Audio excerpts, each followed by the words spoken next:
હે મમરા ભાઈ હવે ભોળા હંકારી દો નકર ઈ ભોળા દાદાને કહી દે તો ભોળા દાદા મને ઢીપશે. હે યા કેમ એકલો બેઠો? ભોળા દાદા ક્યાં ગયા? એ ભોળા દાદા તો હેડમાં ગયા. કી હે કેમ કડાક દઈને અવાજ આવ્યો? કાંઈ અવાજ ના આવ્યો. હે મને ભારે ડુંગળા હંતાડી દીધા. એ હા ભોળા દાદા ન કહેતા હું ભૂંગળા ખાતો તો એમ. તો તારે મારું એક કામ કરવું પડશે. હું મને 50 રૂપિયા ઉછીના આપ્યો. 50 રૂપિયા તમારે શું કરવા? મારે અહીંયા મેજિકમાં ડીઝલ ખૂટી ગયું છે. અહીંથી 50 રૂપિયા ડીઝલ નાખી પંપે પહોંચી જાવ ને તો પંપે તો બાકીમાં ડીઝલ નખાઈ જાય. પણ મમરાભાઈ મારી પાસે 50 રૂપિયા નથી. મને ક્યાં ભોળા દાદા પૈસા વાપરવા આપે? બોલો લ્યો તો ભોળા દાદા કારે યાર્ડમાંથી આવશે ત્યાં સુધી હું મારા વાટે બેહવું પડશે.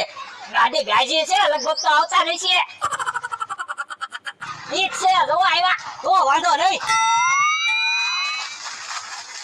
ખાટલેથી ઊભા થા.